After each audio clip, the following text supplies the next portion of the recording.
All right. We got Kamil here. Kamil, would you like to introduce yourself to the podcast and the people here on the panel?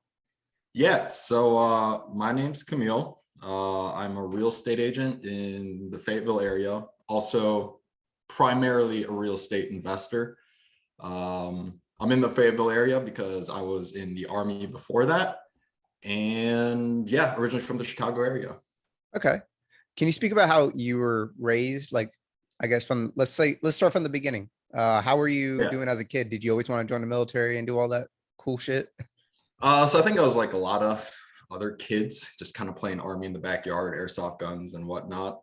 And I don't know, always had just kind of a fascination with the military. Didn't really think too much about joining it until my senior year of high school, where your boy wasn't dumb, but I did not enjoy doing schoolwork, right? And unfortunately, doing homework and whatnot reflects on the grade. And so I was kind of limited on options as to like what I can do to get into college. Went into my advisor's office in high school, started chatting kind of like what my options are. Like, hey, I heard about this ROTC thing. And they almost wanted to like push me away from that option. So I was like, okay, fine, whatever. I'll just ignore that. Ended up going to Western Illinois University and just happened to run into their ROTC program there. Just hung out with them a few times. Thought they were like driven high achievers in a way. Just like a good group of people. And yeah, from there I was just kind of hooked with ROTC. Now, and they offered me a scholarship for the next like 3 years. Because after my first semester, I was not sure how I was going to stay in college. Now, would you recommend college to some people, or what's your thoughts on college? You can be honest. So yeah, honestly speaking, college, I think, used to be phenomenal, but I think that way of thinking is outdated now. If you have like a STEM degree, science, technology, engineering, mathematics, like that's phenomenal. You need that stuff, like definitely go to college for that. But there's degrees nowadays that I'm like, why do you exist? Like college has turned more into a business than anything. They'll come up with any kind of degree as long as you'll pay them for it, right? Which leads to a lot of useless degrees, which leads to a lot of people graduating college and not being able to get a job, and you're starting life out in debt. So I don't know. I'm like 50-50 on it in a way, because it's also great for like networking and life experience in a way. But I don't know. Like financially, it just doesn't make sense to me. Now, what degree were you going for? Law enforcement. Oh, okay. Which if I could go back, I would probably, if I wanted to do law enforcement still, and I could go back in time knowing what I know now, I'd probably get a degree in something else other than law enforcement, because a lot of agencies, to my understanding, almost prefer a degree that's not law enforcement. You know what I mean? Yeah. What would you prefer if you can do college? I guess if I had to choose something else, it would probably be business administration, something a little more tangible. Yeah, something that looks good, I guess. Yeah. Now, did you have any jobs coming up to like college, like as a young guy? Oh yeah, I worked at a like again, Chicago area, right? It was a ma and pa hot dog place, like half a mile from my house. And yeah, I just whipped up Chicago hot dogs, Italian beefs, pizza puffs, all the good food. And I just did that, honestly, most of high school and probably throughout college too, whenever I was home. Now, did you start learning anything from that? Or is it like, oh, this is how money works? Kind of hated tax man and all that? Because I know for myself, when I started working at a bakery, yeah, I was like, wow, I'm killing rats. I'm doing this and I get paid. I'm supposed to get paid $10 an hour. But when I looked at the actual paycheck, like $100 is off just because of taxes. And I was like, I was pissed, but I was like, wow, this is reality. Shit. Honestly, that part didn't bug me too much. I think the biggest takeaway I got from that time was like, yo, these people really treat like minimum wage food workers like crap. You know what I mean? So like whenever I go to a restaurant now, I'm always like super nice to everybody, because I'm like, you guys put up with way more than you need to. Now, what jobs would you recommend for good skills for a young person, whether they're in high school or getting through their close 20s, early 20s? Honestly, I don't know. I don't think that it matters. I think that as long as you take away that, like, yo, you need to be able to work hard. I think honestly, as like a high schooler, I think the tougher job you have, the better. Okay, the tougher job, the better. Yeah.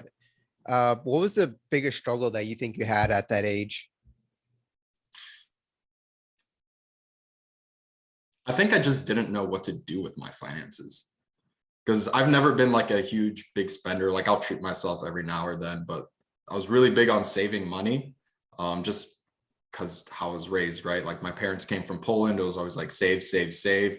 And I Mhm. did that. I'd save, save, save, but I don't know, the money almost it didn't grow. Nothing happened with it. You know what I mean? Like I just didn't know what I was doing with my finances. I wasn't being dumb, but I don't think I was being smart.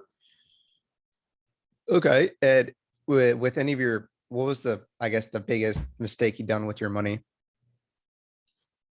Other at during that age, I guess. Because During that age. yeah, I mean, I wouldn't say it was a mistake, but I did your typical like high schooler, young college kid stuff, right? Like I'd go to a music festival. yeah, A lot of my money I would just kind of spend on gas to go see friends and whatnot. I would take trips every now and then. Like I wasn't a baller, right? I'm dishing out hot dogs, So and during college, I would just kind of save whatever I could because you're living on a college budget. And when you go back to school, you just kind of live off that for a little bit. okay, nice. And now that you're, let's go back to the whole college thing, right? You graduated, now you're in the military, Mhm. and you started as an officer. So, how was that going? How was your military career going? So I love the military. I'm kind of like a walking contradiction. I kind of learned about myself. It's I hate structure and I hate people telling me what I need to do. But at the same time, especially when I was younger, I needed structure and someone to tell me what to do. Right. It was like this constant like headbutting, but it progressed me further. And I think it just kind of opened my eyes to like, I guess the world view of everything. Because when you go into the military, right? Like I went to basic training before I became an officer, and you just meet so many people from like so many different parts of the world with like Mhm. different mentalities and everything. And then it's like, all right, well, now take all these people and make them a team. You know what I mean? Yeah, So I think that part was enlightening and super cool. But as far as military, I mean, I kind of enjoyed every part throughout it. I think what kind of led me eventually to get out of it was I felt like it began to plateau. Like kind of a running joke I have with my friends is the army's very much like be all you can be as long as it's convenient for everyone else. yeah, that's true. The thing, because how I see, I don't know about you, but uh, there is a bunch of people there, and you're forced to be a team with them. And Yep. I'm like, if this was the civilian world, I would have been like, you're fired because you have a bad energy. Yep. You're done. But you're like, okay, the military is forcing us to be together. How would you recommend, like, I guess, like putting your heads together with someone that's like just totally different from you? I think just being open-minded, like understanding. I think, and I had this conversation actually recently when I was in Chicago, but like when I go back to Chicago, I can tell that Chicago is almost like in a bubble, right? Like everybody kind of thinks the same. Everything's like, I don't know, just like protected from outside views. And then when you leave that, you guys got to understand that like, hey, the way you see the world isn't the same way that other people are going to see the world. And I think when it comes really to finding from like a leadership perspective, right? Like making a team is like listening to everybody and then understanding what just kind of makes them tick. Yeah, I can relate to that because there's like a lot of, I come from like a little small town in Yeah. Jersey, right? And then every, like, people just talk about that city, like in that area, and they'll either get a job in that area or that high Yep. school. Like it's like it's like ironic where like people talk about high school whenever they're at the bar, and I'm like, you're 35 years old, man. What are you doing? Right. And what made you leave the military? Was it like a medical discharge or something like that?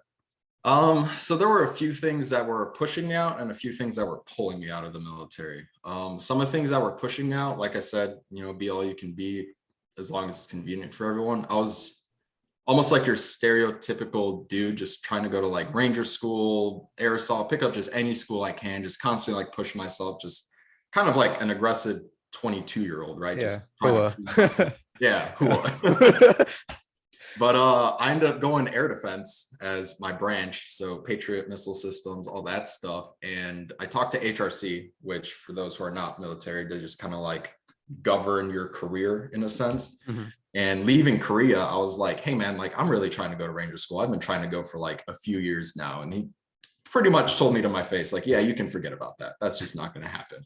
And Okay. then like every time I'd ask about like even a simpler school like air assault or airborne, it was like constantly leadership kind of like dangling a carrot in front of you. It's like, well, you know, if you perform well enough, like we'll try to send you. And I don't know, I just got kind of tired of that. Like I said, I just kind of began to plateau. But the things that were pulling me out of the military was when I was over in Korea. I was there for a year, and it was like the first time in my life that I was really away from like influences that have been around my life till I was about like 22.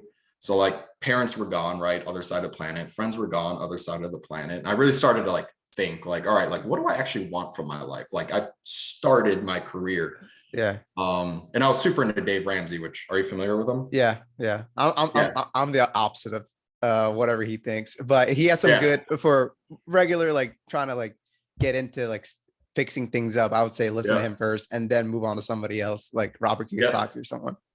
So that's exactly how it happened for me. I got super big into him because I had a little bit of college loans before my scholarship, you know, picked up the rest of my way through college. Shit, what was I saying? You're in Korea and in the other side of the planet, Yeah. uncomfortable. Yeah. So I was in Korea and I was just throwing my whole paycheck at my loan, which wasn't a lot. It was like $14,000. And then I paid it off. And then I just started saving money in like what I called at the time my like future fund. Like I'm going to use this in the future at some point. Don't know for what, but you know, we'll see. And then I started thinking, like I said, like, all right, like what do I want from life? It's like, okay, well, you know, eventually I want like some hunting land, like a fishing boat or something, like just kind of simple stuff, right? I'm not trying to roll up in a Rolls Royce or anything. But I realized at that point, like, okay, I can save for X amount of years before I can actually afford that vehicle. And during those times of saving, I'm sacrificing like life experiences and all that stuff, right? Yeah. Because when you're frugal, saving money, you're also kind of making sacrifices along the way. And I was just kind of like, all right, there's got to be something better than this. And that's when I talked to one of my warrant officers, which again, for those people who are not military, they're just like super specified, super smart people in like a very specific thing. And she was like, yeah, like check out real estate and read the book Rich Dad Poor Dad, which I did. And at that point I like took the red pill and it was game over. I knew what I was going to use my future fund for. Nice. And now what after Korea, Mhm. and I'm guessing how long did it take until you were out, or when did you start investing in real estate and getting into that? Yeah, so I decided that the moment I PCS, I was going to find a house. So I PCSed to Fort Bragg, my next duty station. And I was crashing on a friend's couch and I was looking for a house at the time, Mhm. which Shelby Osborne from Five Pillars was my agent. And I ended up buying a house with the VA loan, nothing crazy fancy, 0% down. And I started house hacking it. I like asked around my military friends. I was like, hey, who's looking for a roommate? Got in touch with some cool dude. And we ended up being roommates. So I house hacked from there. Nice. And you just keep on house hacking until how many house hacks have you done? Or you only done one so far? So I've done two, which my second one, the one I'm in right now, is kind of coming to an end. Mhm. I had two friends living here. One of them got out of the military. He's back with his girlfriend in like the DC area. And then my other friend, she's going to Triple C, Captain's Career Course in the Army here like in a month or so. So then it's just going to be me and my girlfriend. And I'm like, well, might as well try and move out, rent this place out, just get something smaller for me and my girl. Nice. And when did you leave the military exactly? And what rank as well? A lot of people So might I be left as curious. a first lieutenant. Honestly, the date is kind of, it's almost like blurry because I did the CSP program. So when you're getting out of the military, you can Mhm. do a 6-month internship. Yeah. I want to say it was like what, last May, maybe Really? Oh, that's 3, early. something like That's that. pretty recent. Honestly, Yeah. it's been such a blur the last few years. From my experience, I do see that a lot of second lieutenant, first and second lieutenants, they kind of hate their experiences, and I'm like, Yeah. the ones that I've talked to, I guess, Yeah. and they just want to get out. So, and with those 6 months of you trying to learn, you went to become a real estate agent, I'm guessing? Yeah. So super weird, right? I'm in Fort Bragg. I have like no friends. I have a house. My realtor was Shelby Osborne from Five Pillars. And like while the house was under contract, she would like text me, is like, hey, you want to like go play football with like some real estate agents? I'm like, this is super fucking weird, but like, why not? Okay. So I'll just go hang out with them. And eventually they asked me out to like a Korean dinner, and they're like, all right, so like, how's the military going for you? And I like, I told the truth. I'm like, yo, it's kind of losing its shine, like kind of ready for something else and whatnot. And they're like, okay, cool, no pressure. But if you want, you can get out of the military, become a real estate agent, work on an investing portfolio, take steps towards actualizing what your dream life would be. And just kind of go that route. And it took me all of like maybe 20 seconds to think about it. And I was like, you know what? I'm gonna burn the boats. I'm gonna do it. And still had a few more months before I could go on internship. But yeah, that's pretty much how it played out. Okay. Well, what the when you were trying to get into real estate, when you becoming a real estate agent, is there some things that you didn't expect, and there's some things you were like, wow, this is actually pretty cool. Like, what are the pros and cons, I guess? Um, so I was like an investor specialist agent. So I kind of went into there because I spent like a year in Korea learning how to invest in real estate. I Mhm. guess something that I didn't expect was when I took on investor clients, they were not as ready as I thought they'd be, right? They were just kind of like, hey, I'm looking for a good deal, which, that means a million different things to a million different people. So I guess that was unexpected. The pros is, I just woke up and did that every day, right? Like I became proficient at it, like acting or taking actions in that realm of work. Pros, cons.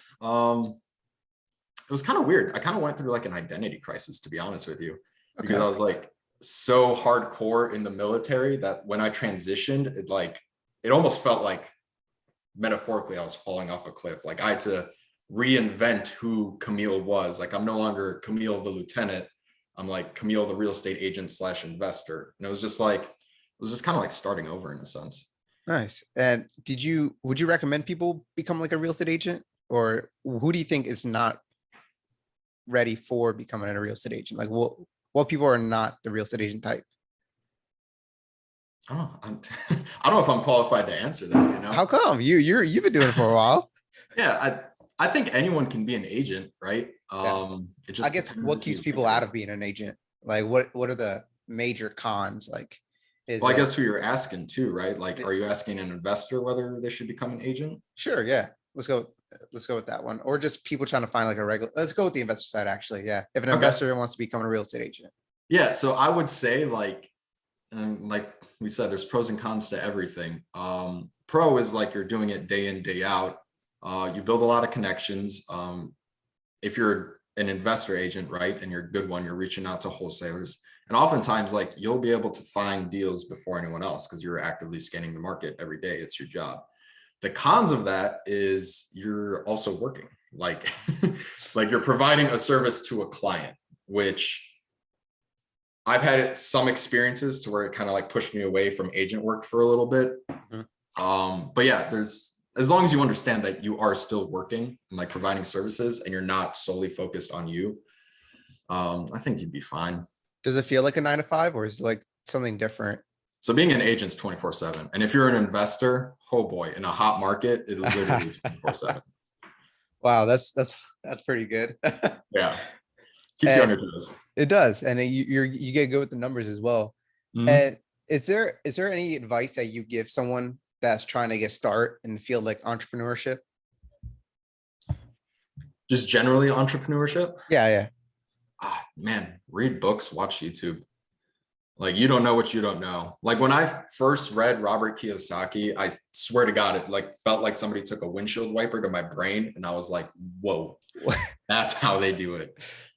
I Yeah, like that. Yeah, you it never just go wakes back. up your mind. Yeah, You red pill. red pill. All right, we got David here. David, go ahead with your question. What skills do you recommend people should getting into real estate? As an investor or an agent, Investor. dude, it's all about the numbers. Mhm. 100% run numbers till you're blue in the face and then do it some more. And like in a specific market too, right? Like if you're going to invest in Fayetteville where I'm at, like run the numbers on properties. And even if the numbers don't make sense, you need to be able to understand what numbers need to be there in order for the equation to make sense, right? Because a good deal means a bunch of different things to a bunch of different people, and you just need to know how your equation looks. Does that make sense? Yeah, it does. Yeah. And honestly, a lot of my like, we'll say less great investors didn't know the numbers. So Right. it's like they relied on me to essentially build their portfolio for them, which I'm not about, right? Like I'm not a financial advisor. I'm just here to hunt down properties for you. I can't tell you whether something's good or not. That's on you. Mhm. Yeah, Thank you. and it's kind of weird if like an agent, like the whole agent's job is so they can, close on the deal, and you're telling them, Yeah. and it's kind of weird from an agent perspective saying, hey, yeah, this is not a closing deal for you. And it's weird coming from, it's like, it's weird. It's Yeah. just weird. And then as an investor, you should probably run your numbers, whether it's you're trying to get a big return on investment, cash flows, Mhm. whatever you're trying to get into. And 100%. what is your, do you have like a buy box of yourself, Camille? What do you look into? So right now I am hunting down primarily creative finance deals. So I guess it kind of depends, focusing a lot on subject twos, which I've yet to acquire one, but we're working on it. We'll see what happens. But yeah, it's just the numbers. I think in this market, I'd be happy with anything like 8% ROI or above. Okay. That's pretty good. Yeah. 8%. I try to aim for like my minimum, my buy box is 12%. And I try to aim for that. And again, for those that don't know what a buy box is, it's just the vocabulary that says like, hey, this is my criteria. Like what Camille said, like, hey, it's different for each person. Like what a good example right here, Camille wants an 8% return on investment. I want 12. It might be, he gets more of more deal. If he has an 8%, let's say he has 10 8%, I get probably like 12%. See, he has more of a funnel coming towards him. And it's like a whole filter of what you're trying to get. And you also said subject to. Do you want to quickly define what subject to is to the audience? Yeah. So subject to would essentially be, we'll have a seller, right? They have a loan on the property. We'll say it's someone in distress about to be foreclosed on. They're pretty much out of options. I would come along and be like, hey, I'm here to help, right? And I'm very much like win-win or no deal kind of guy. So like both parties need to win. But I just kind of have a conversation with them to where like, hey, instead of me like, because I don't have like 80 grand in cash right now, you know what I mean? Yeah. Instead of me going to get a loan just to pay your loan off and like nobody makes money on that deal besides the banks, what if we keep your loan intact on the property? I'll take control of the property, turn it into a rental, right? And I'll just pay off your loan for you. That's like super simple terms. A lot of times if the seller has equity in that property, you can set up what's called seller financing. So if they have 50K equity in the property, you can negotiate terms that are best for the both of you as far as like interest rate and like loan term over to them, but essentially pay that 50K in payments to the seller. Does that make sense? Yeah. Yeah. I put it as like, hey, I'm paying your mortgage and the name of the deed of the house is towards me. And a lot of people, they might be like, oh, what if they get crazy one day? They're like, hey, it's my house again. I'm like, well, you can get either a hard money or you can refinance it. And because now it's in your name, you could pay off their mortgage and now you have a mortgage on that house. So either way, you just got to find out different, like what if possibilities, right? And it's all together. That's the thing about being an investor. You also become a problem solver. And with Camille, a lot of people probably would be wondering, it's like, hey, as a real estate agent or just a regular investor, how do you find these deals? Do you have any tools or widgets and gadgets that you have that allows you to find these types of deals? I mean, as far as like sourcing a property that could be a potential deal, MLS, obviously I'm an agent, right? Looking at that every day. Although in a hot market, it's rough to find one. Wholesalers, making connections with them, great. And honestly, and this is where I'm moving more towards, is trying to source them yourself, right? Whether that be cold calling or door knocking, shooting text messages to pre-foreclosures or something. So it's kind of hard to balance being an agent and also sourcing properties for yourself. So right now, like I kind of like to think of it as in seasons. Like I'm very much like building my own portfolio right now. Mhm. And whatever clients I did have, I'm usually just referring them out to another capable agent, you know? Yeah. And would you also define yourself as like a salesman? Because I feel like with like knocking on door, especially, you need like Yeah. some type of like sales inside of you. Have you learned like being a salesman during being a real estate agent, or is that like two different I've things? never taken a sales course. I've never read a sales book. I'm very much just kind of like human to human approach, right? Like I'll approach genuinely and like genuinely want to find a win-win situation for the two of us, right? And Mhm. like worst case scenario, if they're like, yo, I need some crazy amount of money and I just can't make it work, it's like, okay, that's fine. Like I'll go find someone else that, you know, needs help. I don't know. I've just always been just like, I don't know, like let's talk like people, you know, Yeah. I'm not trying to shove everything down your throat. You're a people guy first. I see it. That's Yeah. that. And what's the biggest mistake that a first time entrepreneur can make in the beginning, do you think? Not surrounding yourself with the right people. Oh, Whether that's a like good you're one. an agent or you're starting, I don't know, a bike shop or something. Yeah. Like, dude, get on those Facebook groups, like make phone calls, go to those meetups, because you can make so many mistakes as an entrepreneur, but you don't need to make them all, right? Like you can learn from other people. Nice. Yeah. Just surrounding yourself with the type of people, the type of mindset. Yep. And what's your point? What's your view on like crypto stocks and other money making type of like NFTs? I don't know, whatever I've always there's out there. been iffy. I'm not like super for or against Mhm. either. I just don't understand the realm so much, so I don't like invest heavily into it. I did just kind of on a whim, like buy a bunch of Bitcoin, and then like literally the next week, I was like, all right, see you red, here we go. Nice. I usually just um, buy more at that point. I'm like, oh, it's down. I that's guess what I'll I'm put. telling myself, but I'm like, Yeah, do I know enough to like really, yeah. you know, Yeah, your convince feelings myself? get into it. Yeah, now it just becomes gambling and Yeah, speculating. that's straight up. That's 100% what it is. Like I should definitely, yeah. But no, I mean, I think the whole decentralized finance aspect of it's super cool. I'm very much like anti less government controlling shit in my life. You know what I Yeah. mean? But at the same time, it's like how decentralized really is it? Like, and I just don't know, right? Like, and I fully admit, like, I'm kind of gambling here, and that's why I'm not super heavy into it. I've invested maybe $500 into crypto in general. So I did jump on the Dogecoin wave though. Happy about that one. I just don't like the whole name of it, Doge. I mean, I thought that Oh was yeah. like a whole I knew it dog. was gonna crash from the beginning. So I was like, just go heavy now and then like check it in a day or two. If it's up, just sell it. And it was perfect. Hey, that's smart. And do you have like a favorite productivity hack for yourself? For me to be productive. Yeah, do you have like a hack that you do? I mean, a lot of people, I guess they use Google Calendar. That's one of their things. Oh yeah. Google Calendar for sure. I personally need to like throw my phone into the other room. I've got like ADHD. If there's something more entertaining than the work I'm doing in front of me, I'm gonna do that thing. And Yeah. yeah, just kind of go by the calendar. Like simplifies things. You don't have to overthink it. You just got to do it. And is there like any hard problems that money can't solve? I think money can't solve most problems. Uh, it can make some things easier. You know what I mean? Like money's just a tool. Um, yeah, I don't know. It's a weird one to answer. I think if people are looking for like the El Dorado of their life, like money's not going to get you there. And I think that's pretty well known, right? Yeah. But it's always good to have enough money to have options and be able to use those options to take action towards a better life or a better solution. You know what I mean? Hmm.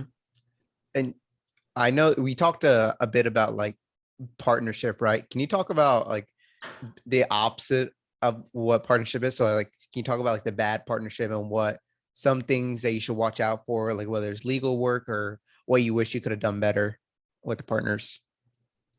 Yeah. So I have a few properties with some partners, and if I could go back and avoid that, I wouldn't, right? Just Mhm. straight up front, learned a lot. But at the same time, there's good and bads about partnerships. So the good is like the barrier to entry, right? You don't have to put up as much money up front to get into a property. You can divide the work up, right? Kind of the downsides is like you kind of move slower. And this is kind of what we struggled with at first, is just understanding what everybody's roles was. Mhm. And then to kind of go on the flip side problem of that is like, once we really nailed that down, we kind of got a little cocky, I would say. And we're just like, all right, let's just go full steam ahead. And we moved too fast. So we acquired a bunch of properties and then we started having issues, which, like, if you buy one property and you have an issue, it's like, okay, like, you know, one problem, let's fix it, solve it, move on. But if you have several properties, all of them which are like having issues during rehab or whatever it may be, it like multiplies the problem exponentially. And that's kind of where we struggle at. We're actually just now kind of getting to the point where things are getting okay after like 2 years, I think. Yeah, I could relate with that too. There's like two things that go wrong at the same time with two properties. You're like, oh Yeah. my God, this is like, what's Yeah. going on here? You think the world's ending. And I like how you said it though. It's like exponential than it is multiplying. So yeah. And what are some things that investors just don't understand, whether just they wish to just not see it, or just like it just goes in one ear and leaves out the other? The thing that you try to like advocate and then it just leaves. Run your numbers. Yeah. Okay. Yeah. It sounds so simple, but there's such a it's like such a distinguishing trait between Mhm. investors. It's like either you know how to run numbers or you don't. And you know the 80-20 principle, right? Yeah. Yeah. So for like any investor listening, like this is a very real thing. Like as an agent, you got to understand, like I'm also trying to put food on the table and maximize my time. So am I going to focus on the 80% of investors that don't know how to run their numbers, or am I going to focus on the 20% that do know how to run their numbers and know what they're doing? So as an investor, make sure you're up to par. Yeah. It's it's a new level.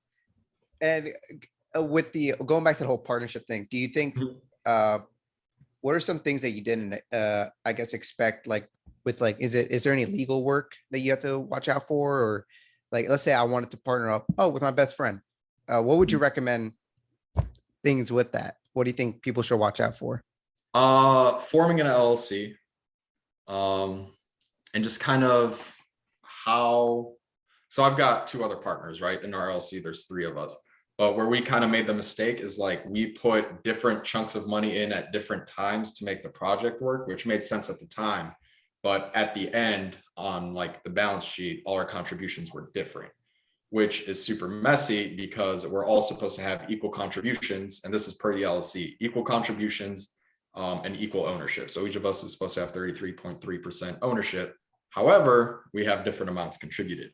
So where we're trying to still fix it, right, is to figure out how to get us all even and make sure everybody's contributed equally and just kind of like divvying the money out that way. You know what I mean? Yeah. And does it ever feel like one person is always in charge and everybody's following? Or is it everyone has a voice?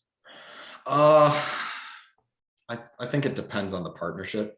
I can definitely say there's been times where like in our partnership, like somebody just gets tired and it's just like, yo, I don't know what's going on. There's been times where I'm just like, yo, I don't know what's going on, and like just been tired of it all, right? And then occasionally someone like steps up, like, all right, like let's get it done. But it just depends on the people, right? And like you got to understand that the more people in a partnership, the harder communication is. Okay. So it's harder to get everybody on the same page. Whereas like if you're by yourself, like who are you going to consult? You. Yourself. Yeah. Yeah. And is there some people that you don't want to partner with, or like things that you have that are like red flags? I would say be very careful who you get in a partnership with. Yeah. And then I would say kind of plan ahead. Like this could be your best friend for life, but plan ahead, and like the attorney will help you with this. But in like the articles of organization and all that, when it comes to forming an LLC, like have an exit strategy for if like somebody's like, hey, I don't want to be part of this anymore. Or if like 3 out of 4 dudes are like, dude, you got to get out, you suck. Right? Like have a plan for that. Okay. Did you plan that out in the beginning, or is it like a now thing? Like now that you're more, you're wiser than before, you're like, oh, I wish I should have added this, like the 3/4 of the people who want to kick just one dude out. shit Yeah, out of it's that. definitely a now thing. Back then I was like, oh, we formed an LLC. Cool, let's get some properties in it. It wasn't a thought at all. Okay. And do you want to have the same people with the same mindset alike, or would you have like people from different skill set in that partnership? I think it just depends. You know, the benefit with my partnership is we were all real estate agents and investor agents on the same real estate team. So we saw each other practically every day at a certain point. And like, we all had a similar mindset of like, hey, we're doing agent stuff. So we know the properties and whatnot. We know numbers. We have connections. Let's just start building a portfolio. Okay. And what's the biggest decision you made, whether it's real estate or personal, that gave the biggest dividends in money or just personal growth? I would say just, doing the old classic full send, because I mean, I've made so many mistakes. Like, I'm not even gonna lie, I've made so many mistakes when it came to like real estate investing and partnerships and legal formations and bank accounts and taxes and all this stuff. And like the last 2 years have been kind of just like get punched in the face and just kind of, maneuver from there. But I wouldn't change it for the world. You know what I mean? Like, I'm fine now. If anything, I'm 1,000 times smarter and way further ahead than someone just watching YouTube videos. You know what I mean? Yeah. You actually got physical experience in it. Yeah. And so your life goal, right? Is it still like trying to like what want your life to be? Is it still like trying to get that farm or whatnot? And what are well the goal your life, what you want your life to be? What are some steps that you're taking right now to get there? So just growing the investment portfolio, increasing cash flow, increasing cash reserves within the business. So like, I don't have to take out of my personal money, put it into the business in order to invest in a property. Ideally, I'd like to make the business earn enough money to where it can start acquiring properties. You know what I mean? Yeah. So that's just kind of the point I'm trying to get to right now. It's just growing that snowball effect. I'm sorry, what was the second part of that question? Oh, like what is your big life thing and how are you getting closer to it? What are some steps you're taking now? Yeah. So subject twos is kind of what I'm hunting right now. Mm-hmm. Did a lot of door knocking, pre-foreclosures. Not as nice as you would expect. Yeah. Just very not sexy work. But yeah, I mean, I had a good buddy of mine reach out. He's a wholesaler as well. And he's like, hey man, have you thought about it like this? And this is the whole thing about like surrounding yourself with good people that are like in your field. Show me better ways of doing stuff. So now it's going to be a lot of cold calling, still some door knocking and whatnot, sequential marketing. Just kind of working it from there. Okay, nice. And what are some things you recommend people that are investors or anything to watch out for, whether it's like watching out for contractors, that's what I get from most people. They like, oh, watch out for those contractors. They may be taking your money too much. Or what would you say about? Yeah. So I felt enough pain with contractors to say like, be on them like white on rice. Yeah, we've had experiences with contractors that they were even referrals from other investors to us saying how great they were, and they ended up screwing us. And we're still dealing with issues we're finding today. That was our first contractor. The other contractor, it's really unfortunate, but it was like a friend of ours, right? And like, it just wasn't working out, and like kind of let things go for too long just because, we're all friends and it's fine. But that's kind of where like the line between like friends and business gets super messy. And eventually that didn't work out either. So yeah, just personally speaking, just vet your contractors and just stay on them. I'm not saying like look over their shoulder constantly because they'll probably learn to hate you, but like definitely verify. Are you ever going to get into commercial real estate at all? Maybe one day. One day. I don't know. I'm leaving that door open and seeing if I decide to walk through it or not. And do you ever like plan on open up your own brokerage or anything of that sort? No. So I enjoy being an agent, but it's not what I want to do for the rest of my life. It's just a means to an end. And honestly, it's kind of the same with real estate, right? Like, I'm not over here like in tears because of how beautiful this granite countertop like is, I like real estate, but I like what it can do for me. Yeah, I got that. What are some softwares do you use right now, like in your daily life that you are like, oh wow, if I didn't have this, like, where would I be? So as an agent and investor, if you're going to be reaching out to people, CRM it's essentially the lifeline of your business. So customer relations management, you can throw a bunch of people, their names, phone numbers, emails into that. You can take notes on people. So like if I meet someone at the grocery store and they're like, yo, I love Spider-Man, I'm like, cool. I kind of like put them on my thing. You just kind of like keep touch with people, because I can only remember so many birthdays. I can only remember to even like friends from like middle school and high school. I'm like, I put them in there just so I can reach out and be a friend with them. You know what I mean? Mhm. It's just because it's a people business, whether you're an investor or an agent. And I would say generally, if you're an entrepreneur too, if you sell something to a customer and you don't put them in a CRM, just kind of like keep touch with them in a very non-annoying way, like I think you're missing out on a lot. Well, what do you use like what software do you use for your CRM? So I get KV Core through EXP Realty, Mhm. just kind of for free. So I've been using that. Okay.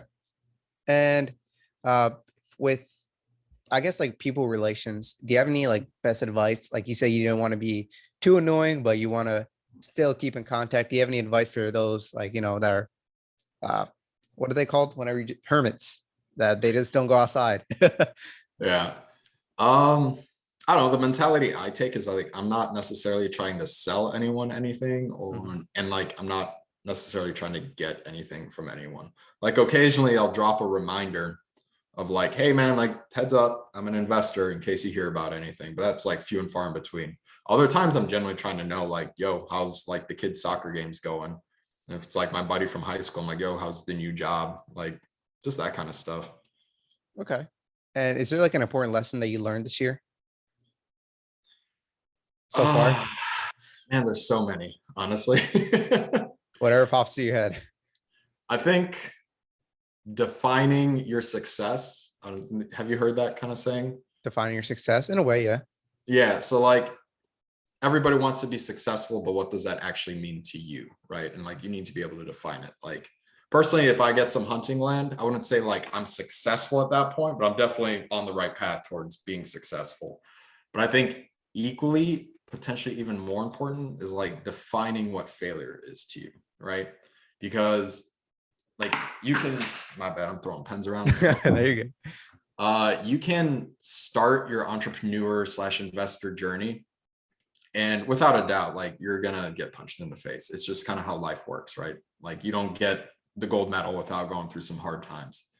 But understanding that just because you have some hard times or make some mistakes, that doesn't mean that you failed, right? Like I kind of define failure to me is like if I just call it quits on real estate investing and just kind of pursuing my dream life, like I can truly say then that I failed.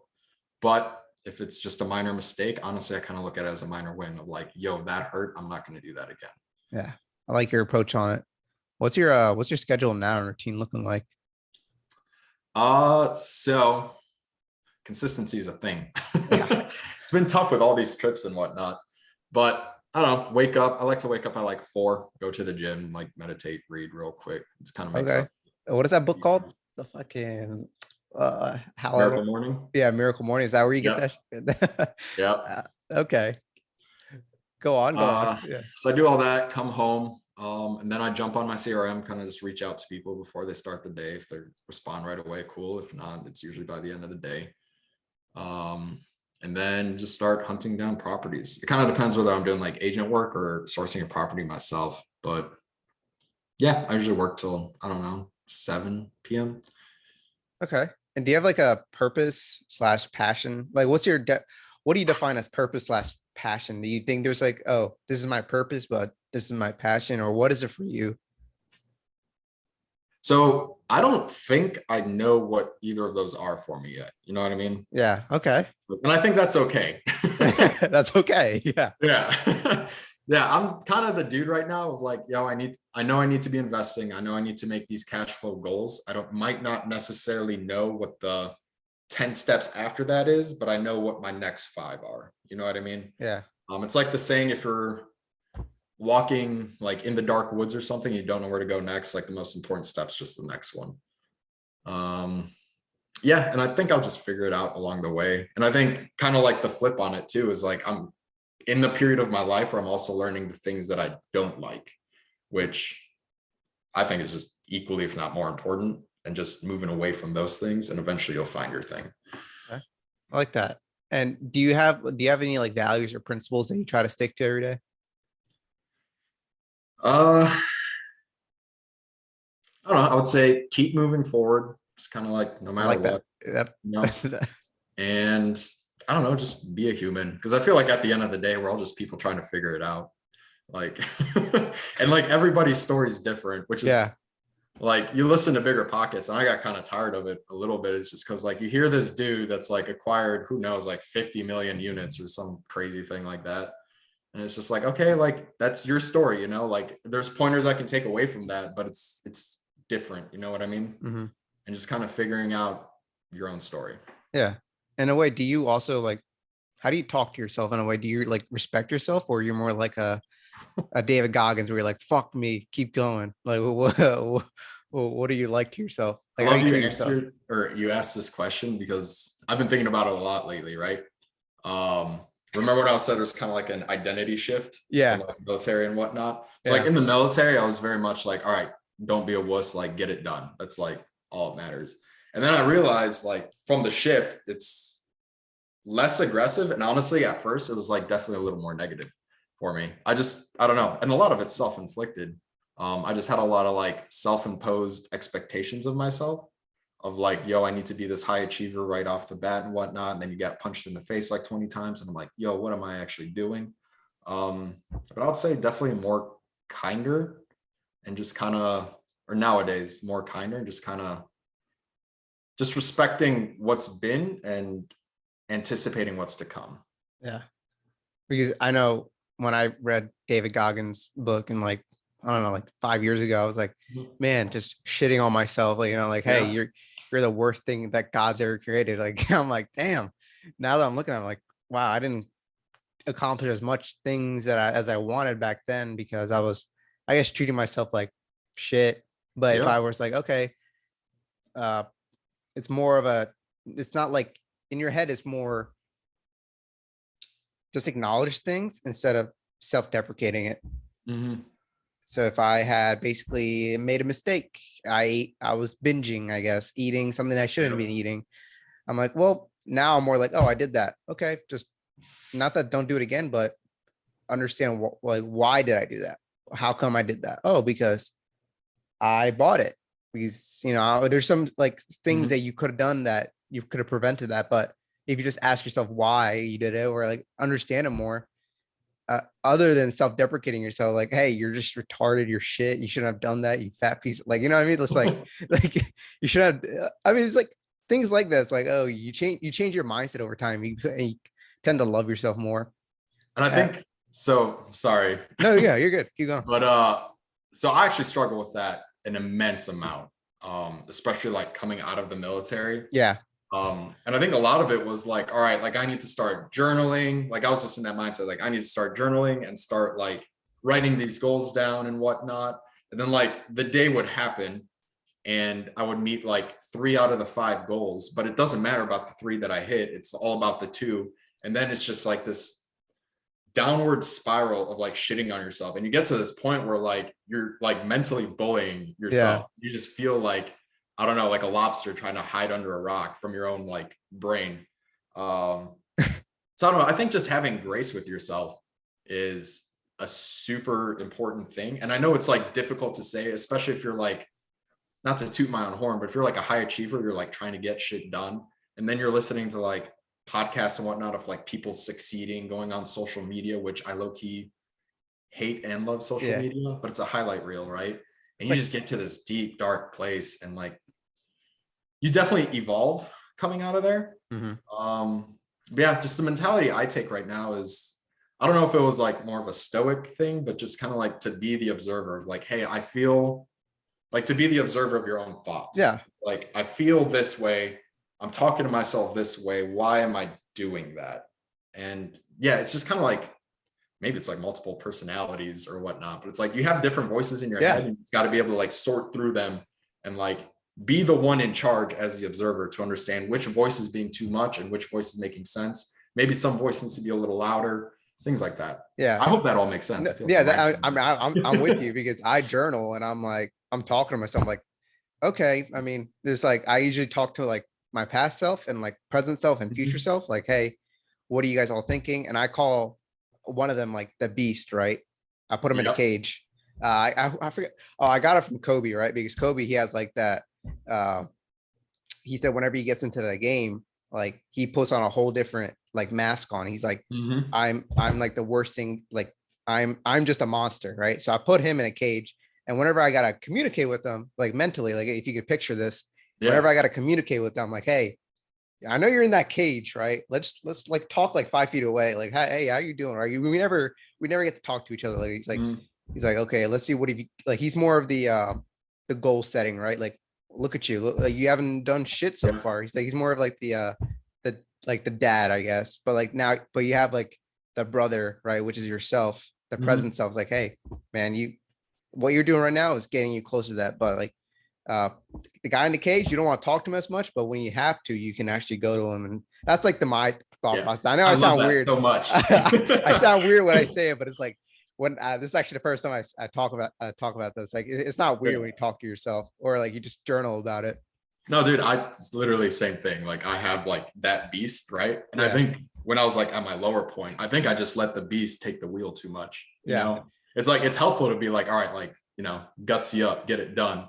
But it's like when you hear that 24/7, it's like, okay. Yeah. You got to Like, put him back in the cage. You're like, yeah, hey, put him back in the cage. Someone else take the wheel. Yeah. We'll call on him when we need to. A good movie about that is like Split. I'm like, wow, that's it's not Yeah. like it's a good way of like metaphorically putting that together.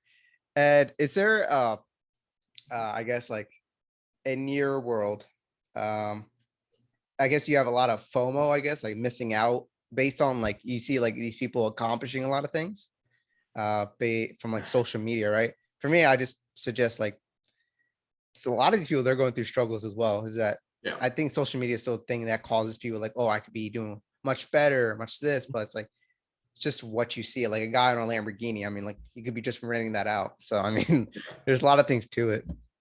I think it's just like having the right people in the field that you're in, right? And just Mhm. being able to have that conversation of like, hey, like I feel like I'm sucking right now. Yeah. And then you'd be surprised how many people are like, yo, me too, right? Like everybody's feeling that way and everybody's showing their highlight reel, but just, I don't know, understanding that everyone's human.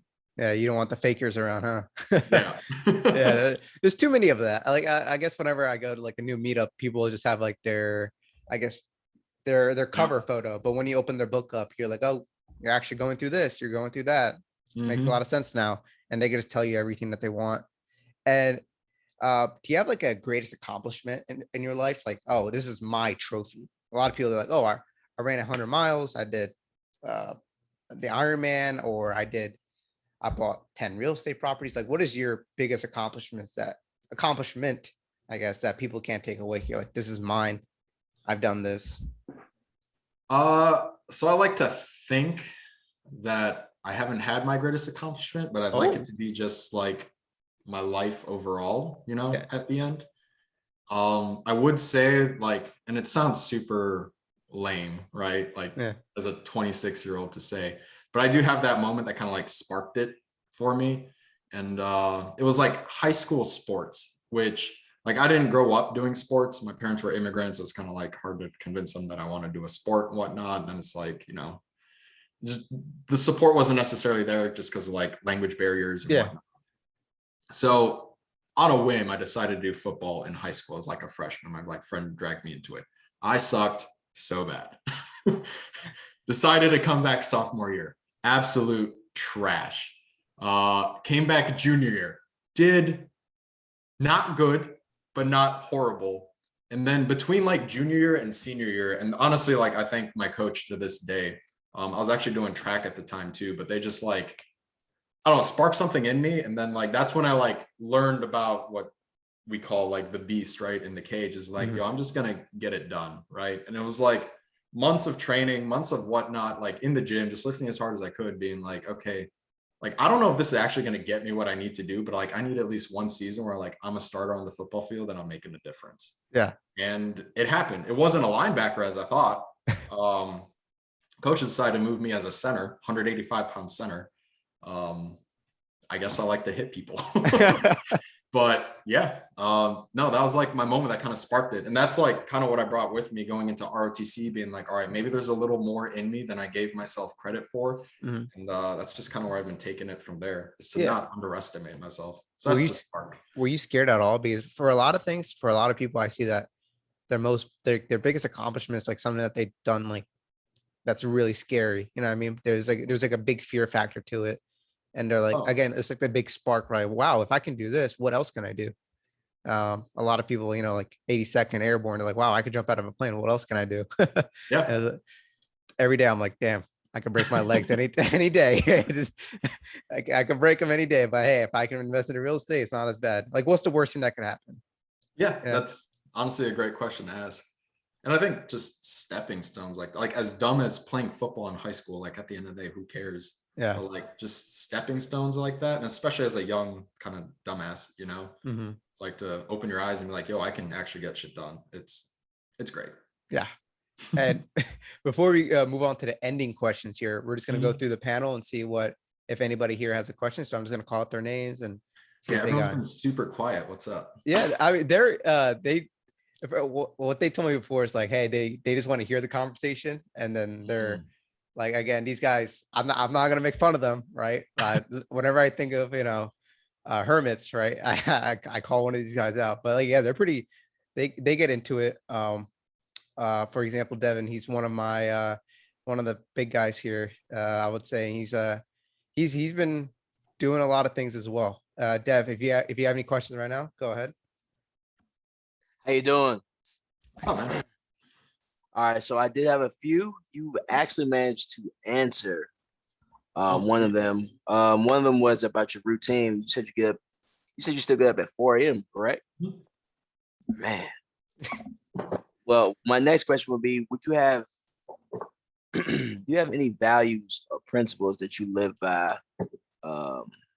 right now that you stay consistent with?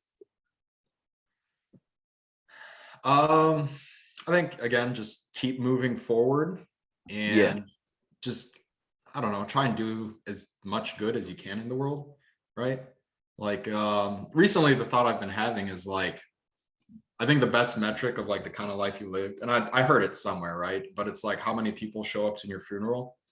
Yeah. And Like that.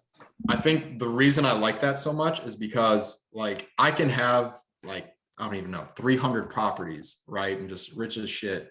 But that's, no one's gonna come to my funeral because of that. You know what I mean? They're gonna come because of the impact I left on their lives. So I think just doing some good every day, whether it's like, I don't know, just something simple at a grocery store for someone reaching on the top shelf, just something, you know, just be on the hunt for it. You got a little bit on Okay. the tall side, Camille. That's a little unfair.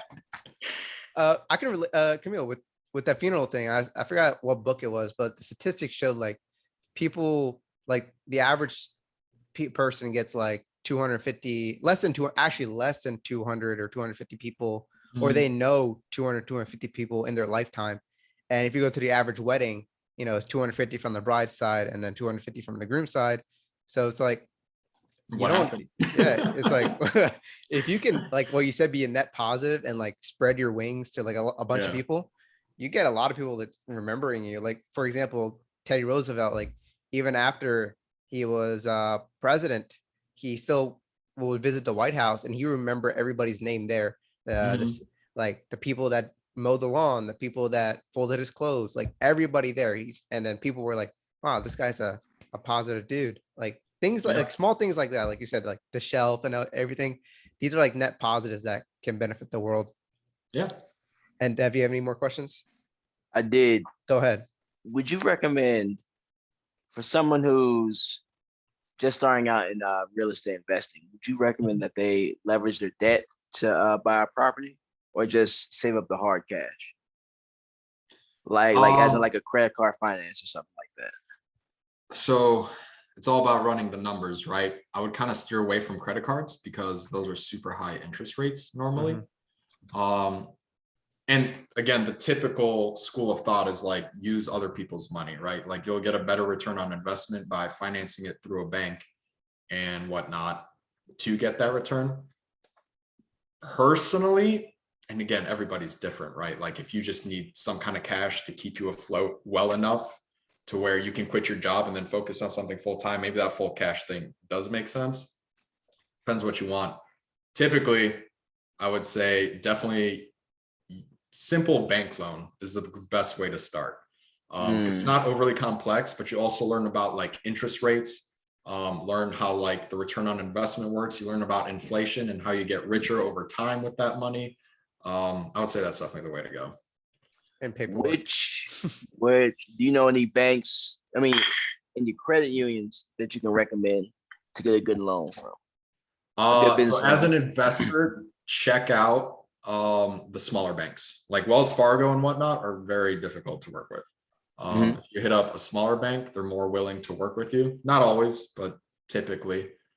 If you're a service member and you're not using your VA loan, you're fucking up. Are you a service member? Yes, sir. Dude, VA loan, 0% down. Oh my God. You might not be raking in the cash like right away, but 10 years down the road, Jesus, it's gonna be amazing. So you're saying get a VA loan and build a house? No, I'm saying get a VA loan. The simplest way to start, and especially in this market, I think the best course of action is use the VA loan to buy a turnkey property, which turnkey pretty much means like the house is ready to go. You don't have to like fix the roof. You don't have to like redo a bathroom. And there's like turnkey-ish property, right? Which is like, all right, it's good enough. But I think that'd be the best way to go. Market's cooled off a bit, but I definitely have some like cash on hand in case you have to like offer over asking because it's still kind of hot for investments. You think the housing market is going to get better, or you think it's at its best right now? So I don't think price, again, like who knows, right? Yeah. But I don't think prices are going to plummet like everybody's saying like, oh, the bubble's going to pop. I think that's just the cost of properties nowadays. Right. The issue stems from 2008 when the market crashed and builders stopped building enough. And like, we're just now realizing after the pandemic that like, yo, we actually don't have enough houses. So it's a supply and demand issue.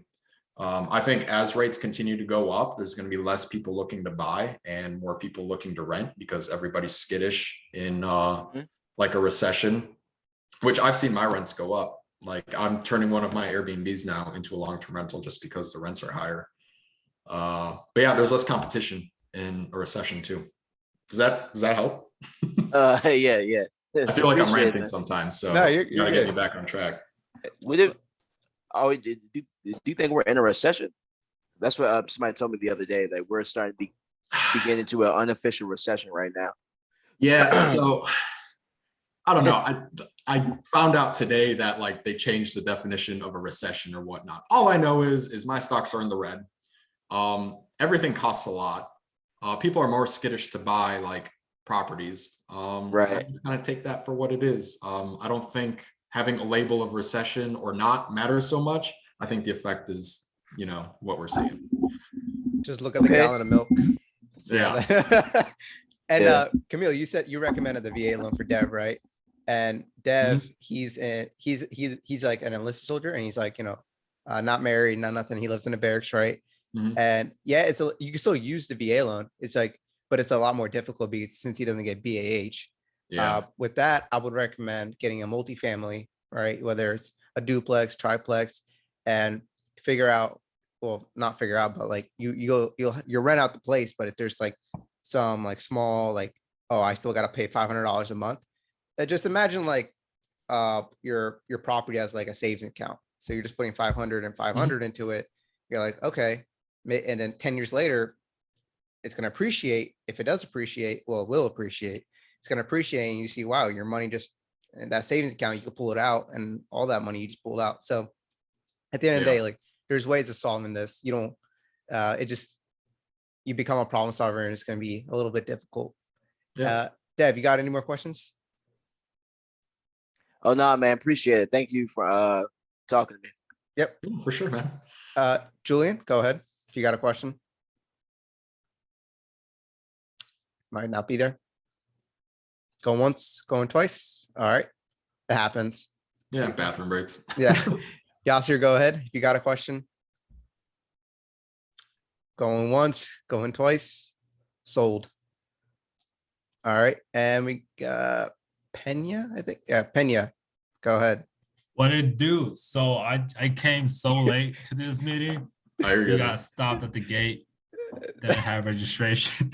It's all good. Ah. Just give me like a quick summary of what y'all talked about. Maybe I'll Alright. have a question. I'll say, so Kamil, like he basically is a real estate agent and he talked about like his experiences in real estate, his experiences growing up and talking about like how partnerships work. Do you have any like personal questions you want to ask? Like, hey, like you're trying to work on this or any problems that you have?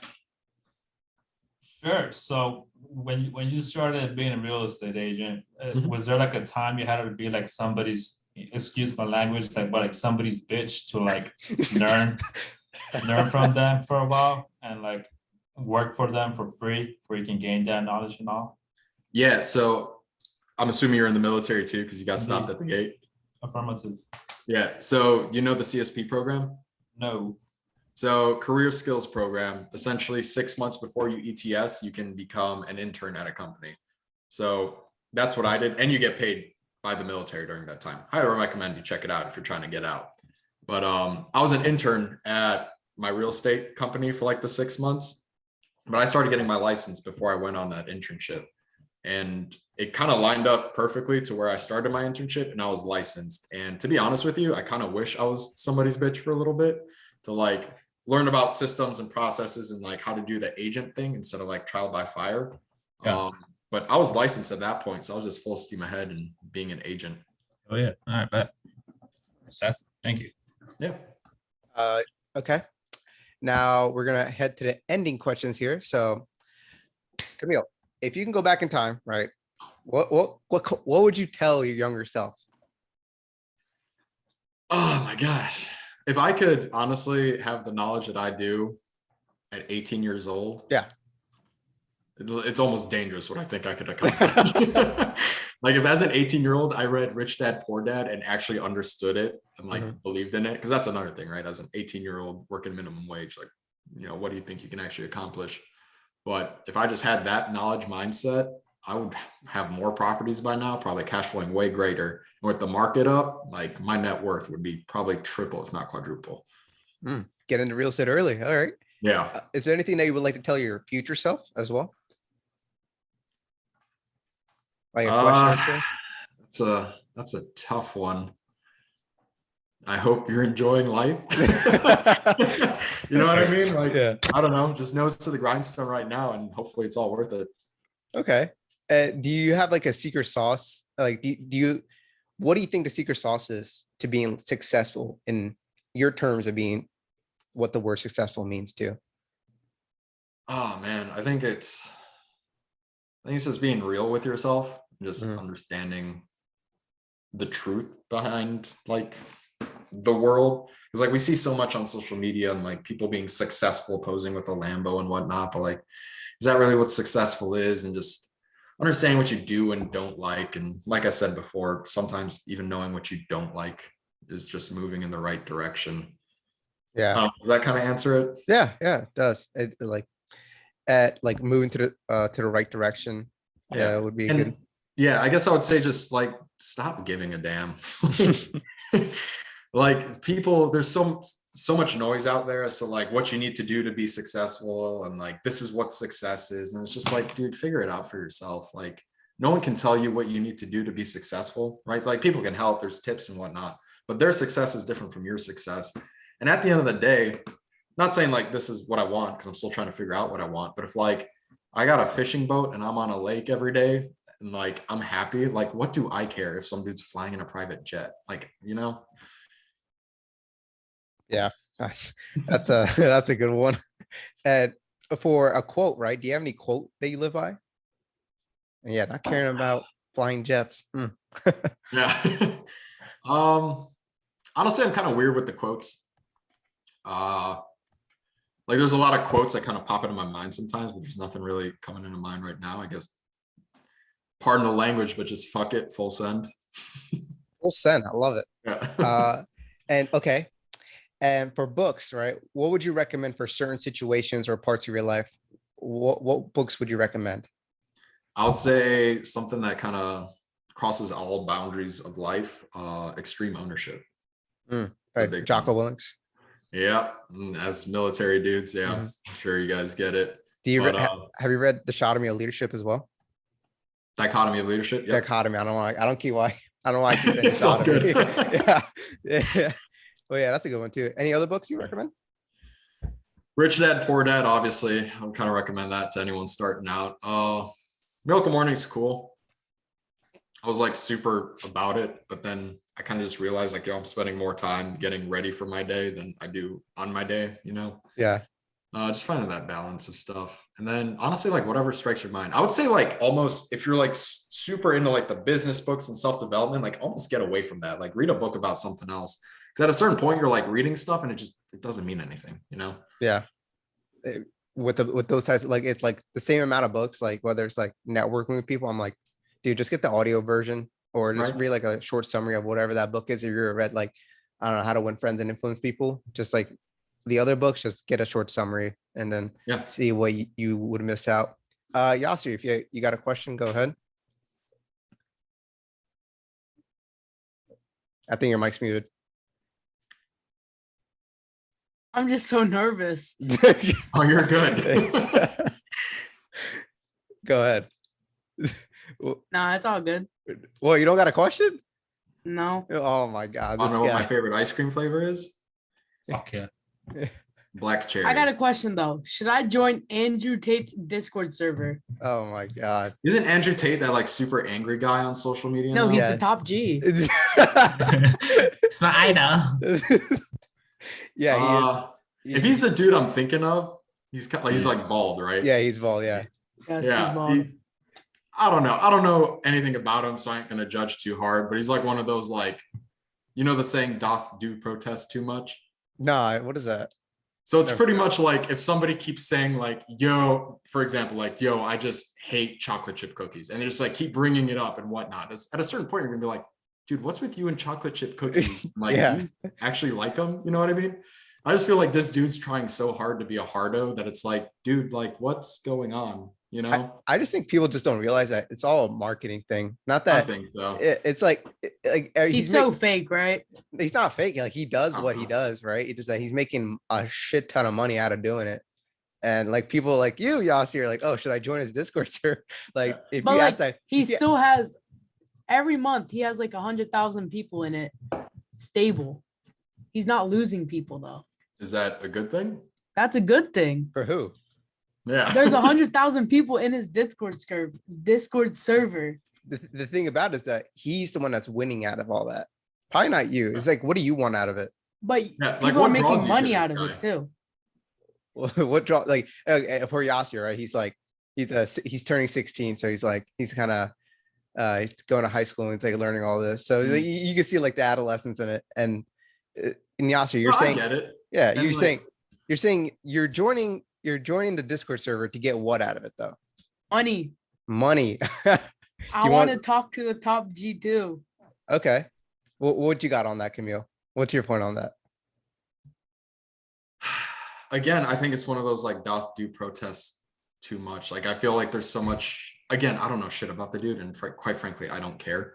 But he just seems like he's pushing the macho and I'm so great and I'm so fucking rich thing so hard that it makes you question like, yo, like what's actually up. Not like you said, I do think it's a marketing thing, and I think it's just like you'll pay him. I don't think you'll get much out of it.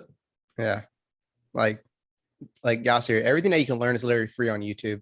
You don't really got to pay.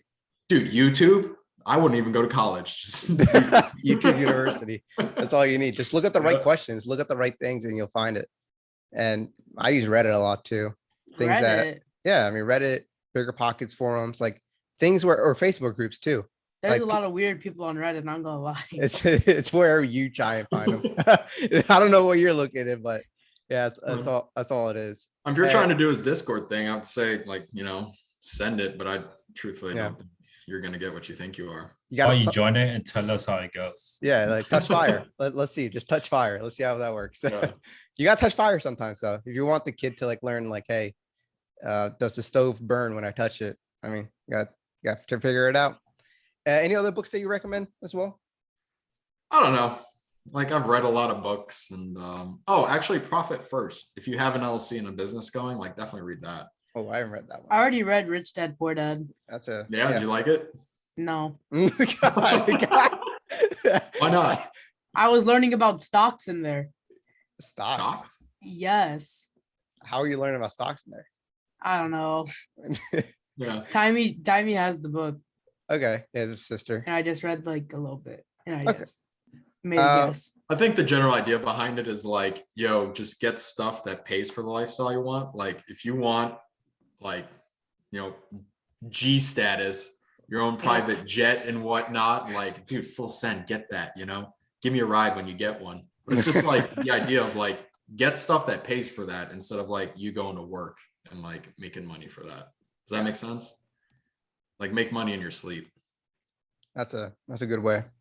I know, because I don't count like people that work. Let's say they do have a business, right? Yeah. But they work there. If you read the E-Myth, it's like they're the entrepreneur, they're the manager, and they're the person that works there. So if you're doing all three, you're just working for the biggest like Yeah. boss that you can think of. And it's like you're working for yourself and you're like, wow, this kind of sucks because you're doing all three jobs and Yeah. it's not really a business, more of just a shitty job. Yeah. So if you can automate that, like you said, Camille, perfect. And we have our special thing here, right? It's called, Ooh. let me see if I can share my screen. It's called spinning the wheel. Yeah.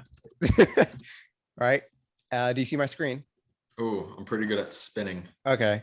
I want to spin it for you because Oh, that damn. thing, I'm sorry. I'm gonna click on it, but you can hope what you get if you're.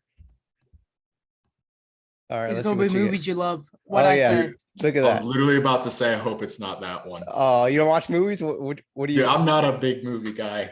I know his My favorite roommates movie. give me Just so want much to tell shit. you, What's the last movie you watched?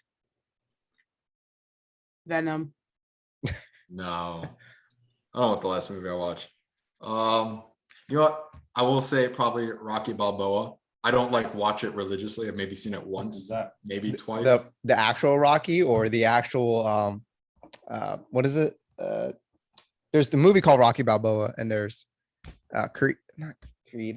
What is it before? Guys, help me out here. What is I think it is Creed, isn't it? Where No, he's the like- Creed is the new one. Really?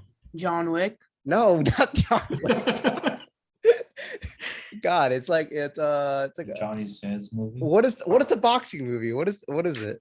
Rocky, yeah. Okay, Yeah, so that's there's what I'm Rocky. talking about. It But says Jackie that- Chu. It's No, Jackie you Chu, said isn't Rocky it? Balboa. That's an actual movie. That's really shit. I I'm don't not gonna remember lie. that. That's a Whatever really, the first one is. okay. Yeah. He fights Creed. Yeah, that's a good one. I would have. Yeah.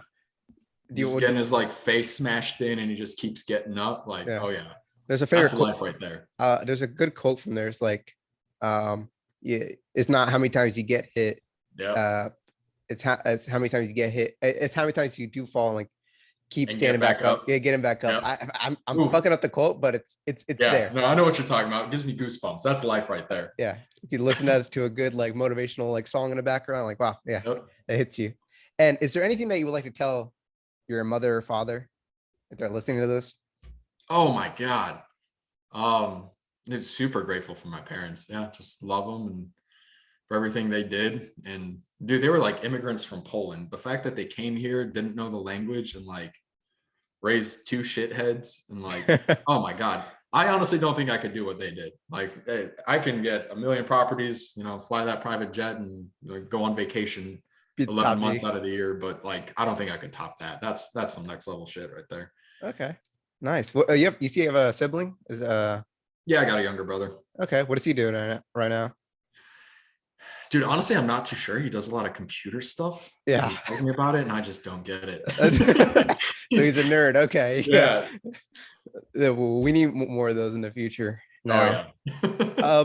and lastly, how can people reach out to you? I see you got your number out here, but I don't want to say it to the podcast. I mean, if you don't, I mean, the guys in the panel see it, but I don't think the podcast will see it. But how- just find me on Instagram or like Facebook. Honestly, Facebook Messenger is the worst way to reach me. Instagram messages are a little quick, but to be honest, I'm kind of slow on the DM sometimes too. But I think that's the best way. And I mean, I'm a pretty open dude. If like you see me in public, just say hi. Okay. You know? And how can the people help you out as well? Just be great, do you. If you know someone that's looking for a house, let me know. Love to help out. And yeah, I mean, that's it. All Be right. good, do good in the world. That's how you can help me, help someone Do else. good. Do good. You're Yeah. such a go-giver. I bet you read that book too. All right. Thank you, Kamil, for hopping onto the podcast. We love having you. Yeah, man, it was great. Thank you so much. All right.